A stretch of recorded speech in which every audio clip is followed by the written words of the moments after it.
নমস্কার, দেখছেন talk to Bangla. আমি অভিষেক রয়েছে আপনাদের সাথে। এই মুহূর্তে যে খবর নিয়ে উপস্থিত হয়েছি, আপনারা জানেন যে পশ্চিমবঙ্গের ভোট অত্যন্ত হাই ভোল্টেজ ভোট হয়েছে এবং সেদিকে সারা দেশ তাকিয়ে আছে, সেটা নিয়ে আমরা চর্চাও করছি। কিন্তু অন্য আরেকটি গুরুত্বপূর্ণ রেজাল্ট বেরিয়ে আসছে তামিলনাড়ু থেকে, এবং তামিলনাড়ুতেও ভোট হয়েছিল 23 তারিখ। আপনারা জানেন যে তামিলনাড়ু দক্ষিণ ভারতের একটি রাজ্য এবং ইন্ডিয়া অ্যালায়েন্সের সরকার এতদিন ধরে চলছে। সেখানে এম.কে. স্টালিন সেখানকার মুখ্যমন্ত্রী, কিন্তু এবারে কি একটা সম্পূর্ণ পট পরিবর্তন হচ্ছে সেখানে। অর্থাৎ কোনো মতেই ভারতীয় জনতা পার্টি ভাববেন না টিভিকে আসার একটা চান্স দেখা যাচ্ছে সেখানে। সেই ধরনের একটা প্রেক্ষাপট তৈরি হচ্ছে, একটা নতুন দল থালাপাতি বিজয়। আপনারা জানেন যে তামিল সুপারস্টার ছিলেন তিনি সিনেমায়, তিনি সম্পূর্ণভাবে নতুন দল তৈরি করে কয়েক মাসের মধ্যে কি সম্পূর্ণ ক্ষমতায় আসতে চলেছেন, এই প্রশ্ন এই মুহূর্তে উঠছে। তার কারণ অ্যাক্সিস মাই ইন্ডিয়া, যারা পশ্চিমবঙ্গকে নিয়ে কোনো ধরনের কোনো সমীক্ষাই করতে চায়নি, তারা যে সমীক্ষাটা করেছে সেটা চমকে দেওয়ার মতন সমীক্ষা। তারা এই মুহূর্তে থালাপাতি বিজয় এবং তার টিভিকে পার্টিকে একদম সরাসরি সরকার গঠন করার মতন জায়গায় রেখেছেন। অর্থাৎ তারা নিজেরা ডিসাইডিং ফ্যাক্টর হবেন তা শুধু নয়, তার সঙ্গে সরকার গঠন করবেন থালাপাতি বিজয়। তেমন একটা প্রেক্ষাপট তৈরি হয়েছে। আপনাদের জানাই এই মুহূর্তে অ্যাক্সিস মাই ইন্ডিয়া যে বক্তব্যটা রাখছে, তারা 98 থেকে 120 অর্থাৎ 98 থেকে 120টা সিট পেয়ে ক্ষমতায় আসতে পারে তেমন একটা প্রেক্ষাপট, এবং তার সঙ্গে 35% ভোট পেতে পারে তারা, এই ধরনের একটা সমীক্ষা সামনে উঠে এসেছে। অত্যন্ত গুরুত্বপূর্ণ, একদম রীতিমতন ব্যতিক্রমী সমীক্ষা করেছে অ্যাক্সিস মাই ইন্ডিয়া। কোন সমীক্ষার সঙ্গে যার কোনো মিল নেই। এইখানেই কিন্তু একটা গুরুত্বপূর্ণ ইন্টারেস্টিং প্রেক্ষাপট তৈরি হচ্ছে। এবং তারা জানাচ্ছে যে ডিএমকে, যারা সরকারে অলরেডি ছিল, এম.কে. স্টালিন, তাদের পক্ষ থেকে 92 to 110 অর্থাৎ 92 থেকে 110টা আসন DMK plus Congress plus CPIM তাদের যে জোট ছিল তারা পেতে পারে, এবং 22 থেকে 32টা একদম রীতিমতন ধূলিসাৎ হয়ে যাবে এআইএডিএমকে এবং বিজেপির জোট। সুতরাং আরো একবার আপনাদের বলি, 98 থেকে 120 অর্থাৎ 98 থেকে 120টা সিট পেয়ে 35% ভোট পেয়ে থালাপাতি বিজয় একদম সরাসরি মুখ্যমন্ত্রী হতে পারেন এবং তার দল ক্ষমতায় আসতে পারে। তেমন প্রেক্ষাপট একদম দেখা দিয়েছে এবং সেই ধরনের একটা সমীক্ষা সামনে উঠে এসছে। এবং যখনই এই সমীক্ষা সামনে উঠে এসছে, আপনাদেরকে জানাই যে মুখ্যমন্ত্রী ফেস হিসেবে থালাপাতি বিজয়কে কত পার্সেন্ট মানুষ চাইছেন। একদম নতুন তার পার্টি, তরতাজা ফ্রেশ মুখ, তার কয়েক মাসের রাজনৈতিক জীবন, সেখান থেকে তাকে মুখ্যমন্ত্রী হিসেবে তামিলনাড়ুতে 37% মানুষ চাইছেন, যেটা সবচেয়ে বেশি।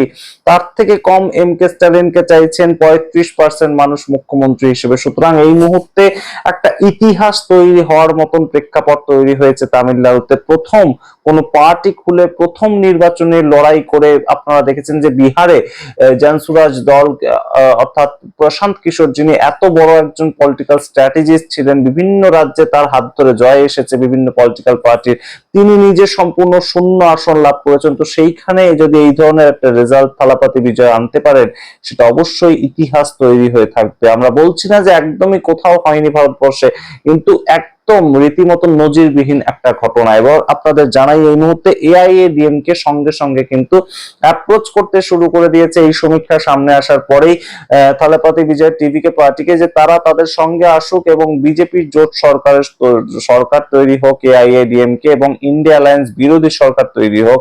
যদিও কোনো মতেই এখনো পর্যন্ত থালাপাতি বিজয় তাদের পক্ষ থেকে কোনো রেসিপ্রোকেট করা হয়নি, তেমনই খবর। এবং আপনাদেরকে এই মুহূর্তে জানাই বাদ বাকি সমীক্ষাগুলোর কথা। এই একটা সমীক্ষাই তো ধরে বসে থাকলে হবে না, তো বাদ বাকি সমীক্ষাগুলো ম্যাট্রিজ জানাচ্ছে যে ডিএমকে আবার সরকার তৈরি করছে, 122 থেকে 132টা তারা পাচ্ছে, এনডিএ 87 থেকে 100টা পাচ্ছে, টিভিকে 10 থেকে 12টা পাচ্ছে, তার বেশি তারা কোনো মতেই পাচ্ছে না। ম্যাট্রিজ তাই জানাচ্ছে। পি মার্ক জানাচ্ছে 125 থেকে 145টা পাচ্ছে ডিএমকে, তার সঙ্গে 65 থেকে 85 পাচ্ছে এনডিএ জোট, এবং টিভিকে পাচ্ছে 16 থেকে 26টা।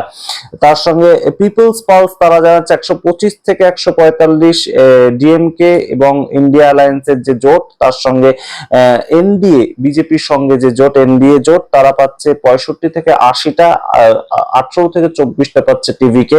এবং জেভিসি তারা একদম বলছে যে এনডিএ সরকার তৈরি হচ্ছে। এনডিএ সরকার এই প্রথম একজনকেও দেখিয়েছে 128 থেকে 148 অর্থাৎ ম্যাজিক ফিগার টাচ করছে, এবং অন্যদিকে ডিএমকে পাচ্ছে থেকে 95 এবং টিভিকে পাচ্ছে 8 থেকে 15।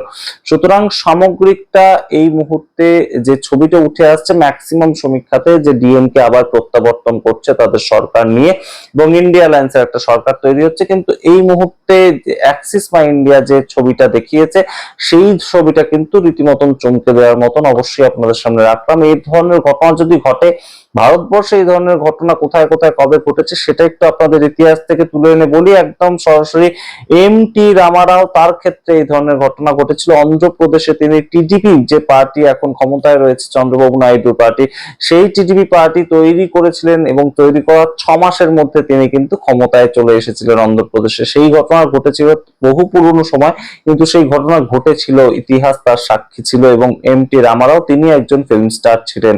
তো সেই ক্ষেত্রে একটা প্রত্যাবর্তন আবারও কিন্তু হতেই পারে এই মুহূর্তে, যেমন ডিএমকে দলের, কিন্তু তেমন ভাবেই কিন্তু অবশ্যই এই টিভিকে দলেরও একটা নতুন ভাবে উত্থান হতে পারে তামিলনাড়ুর পলিটিক্সে।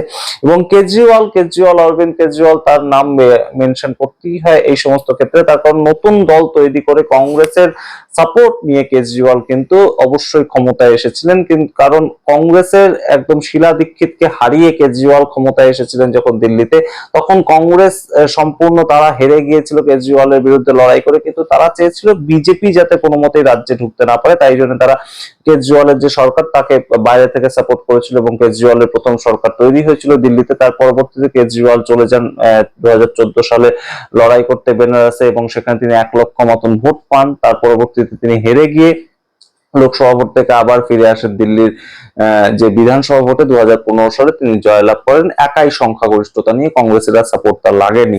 কিন্তু এই কেজরিওয়ালকেও কিন্তু প্রাথমিকভাবে কংগ্রেসের সাপোর্ট নিয়ে আসতে হয়েছিল দল খোলার পরবর্তীতে। আন্না হাজারের যে আন্দোলন, আন্না আন্দোলন থেকে উঠে এসেছিলেন অরবিন্দ কেজরিওয়াল। তো সেই জায়গা থেকে এই মুহূর্তে টিভিকে দলের যদি এই ধরনের একটা রেজাল্ট হয় তাহলে সেটা অবশ্যই একটা অন্য ধরনের ছবি ক্রিয়েট করবে এবং এই ধরনের ছবি কিন্তু অবশ্যই একটা হতেও পারে। তার কারণ আপনাদেরকে বলি যে পশ্চিমবঙ্গ সহ সারা ভারতবর্ষের যে পলিটিক্স, সেখানে সাধারণ মানুষের বিভিন্ন ধরনের ক্লিপিং যেগুলো আপনাদের মোবাইলে, আমাদের মোবাইলে সবাই কাছে আসে, সেগুলোতে আপনারা দেখতে পাবেন যে সাধারণ মানুষ কিন্তু যে ধরনের পলিটিক্যাল পার্টিগুলো বাজারে চলছে, যে ধরনের পলিটিক্যাল পার্টিগুলো ভোটে অংশগ্রহণ করে, তাদের একই চেহারা একই মুখ দেখতে দেখতে দেখতে দেখতে একটা রীতিমতন তাদের কিন্তু একঘেয়ে বিষয়টা হয়ে যায় এবং প্রত্যেকটা পলিটিক্যাল পার্টি ম্যাক্সিমাম যারা রয়েছে তাদের কিন্তু একটা না একটা কোথাও গিয়ে একটা চেহারা, তার উপরে ভিত্তি করে ভোটটা হয়। আপনারা দেখছেন চন্দ্রবাবু নাইডু স্টেটে নারা লোকেশ তার ছেলে সম্পূর্ণ বিষয়টাকে সামলায়, আমরা সবাই জানি, কিন্তু চন্দ্রবাবু নাইডুর চেহারার উপরে ভিত্তি করে ভোটটা হয়। ঠিক একইভাবে পশ্চিমবঙ্গের ক্ষেত্রে একদম টেক ওভার করে নিয়েছে কিন্তু অভিষেক ব্যানার্জি, কিন্তু তবুও মমতা ব্যানার্জির চেহারাটা থেকে ভোটটা হয়। এই যে একটা বিষয় চলে আসছে আমাদের রাজনীতিকে কেন্দ্র করে, নরেন্দ্র মোদী তার ছবিটা ব্যবহার করা হচ্ছে যে কোনো রাজ্যে ভোট লড়াবার ক্ষেত্রে। এইগুলো কিন্তু অনেক ক্ষেত্রে জেন জি ভোটার কিংবা একদম রীতিমতন অ্যান্টি ইনকামবেন্সি যাদের মধ্যে রয়েছে যে কাজ করছে, সেই জায়গাগুলোর ক্ষেত্রে একটা ফ্রেশ মুখকে তারা ট্রাই করার একটা প্রেক্ষাপট তৈরি করে। এবং থালাপাতি বিজয় তার যে বিভিন্ন মিছিলগুলো হয়েছিল, সেখানে যে বিভিন্ন জনসভায় আমরা জনস্রোত দেখতে পেয়েছিলাম, সেটার উপর ভিত্তি করে কিন্তু অবশ্যই এই রেজাল্ট হতেও পারে, তেমন একটা কিন্তু প্রেক্ষাপট রয়েছে। কিন্তু যদিও আপনাদের আরো একবার মনে করিয়ে দিই যে সমীক্ষার উপর কোনো কিছুই নির্ভর করে না, সমস্ত উত্তর দেবে 4 তারিখ 4 মে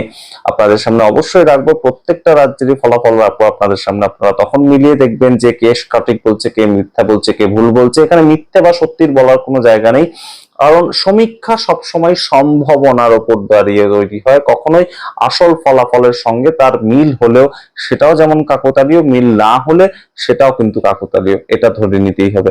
তবুও রাখলাম আপনাদের সামনে। অবশ্যই তামিলনাড়ু একটা গুরুত্বপূর্ণ স্টেট, ইন্ডিয়া অ্যালায়েন্সের হাত ছাড়া সম্পূর্ণ হয়ে যাবে কি, তেমন একটা প্রেক্ষাপট তৈরি হতে কি দেবেন রাহুল গান্ধী বা এম কে স্টালিন যদি টিভিকে এই ধরনের একটা মারাত্মক ফলাফল করে, নাকি টিভিকে একদম সরাসরি কয়েকটা মাত্র আসন পাবে বা কয়েক পার্সেন্ট ভোট পাবে, সেই ছবিটাই আবার ঘটতে চলেছে। আপনারা কি মনে করেন অবশ্যই কমেন্ট বক্সে কমেন্ট করুন। দেখতে এখন টক টু বাংলা, অবশ্যই টক টু বাংলা ইউটিউব চ্যানেলকে সাবস্ক্রাইব করতে ভুলবেন না।